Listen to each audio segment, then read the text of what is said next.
News சேனலுக்கும் மீடியாவில் இருக்கிறவங்களுக்கும் இதெல்லாம் நியூஸா தெரியாதா? எங்க மேல மட்டும் எதுக்கு தவறான நியூஸ போடுறீங்க? இதெல்லாம் ஏன் நியூஸா போட மாட்டீங்க? உயலிக்குப்பத்தில் இருக்கவங்க மட்டும் ஏன் நியூஸா போட மாட்டீங்க? செங்கல்பட்டு மாவட்டம் புதுப்பட்டினம் மீனவர் பகுதியில் இன்னைக்கு சிவன்ராத்திரியை முன்னிட்டு பால்குடம் எடுக்க இருப்பதால் இந்த பால்குடத்தை தடுப்பதற்காக எங்க ஊர் பக்கத்து ஊர் உயலிக்குப்பத்து மீனவர்கள் பால்குடம் எடுக்க முடியாத அளவுக்கு தடை போடுறாங்க. நாங்களும் காலையில 10 மணில இருந்து சாயந்தரம் 5 மணி வரைக்கும் பால்குடம் எடுக்க முடியாத அளவுக்கு காலையில இருந்து வெயிட் பண்ணிட்டு இருக்கோம்.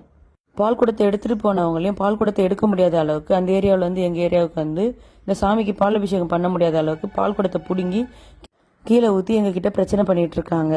வருஷத்துல ஒரு நாள் நாங்கள் இந்த ரோடை யூஸ் பண்ணிட்டு இருக்கோம். பால்குடம் எடுக்கிறதுக்கும் மையானக்கல் பண்றதுக்கும் இந்த ரோடை யூஸ் பண்ணிட்டு இருக்கோம். வருஷத்துல ஒரு நாள் கூட இந்த ரோடை நீங்க யூஸ் பண்ணக்கூடாதுன்னு பக்கத்து ஒரு உயலிக்குப்பத்து மீனவர்கள் எங்க கிட்ட வந்து அடிதடியில் ஈடுபடுறாங்க.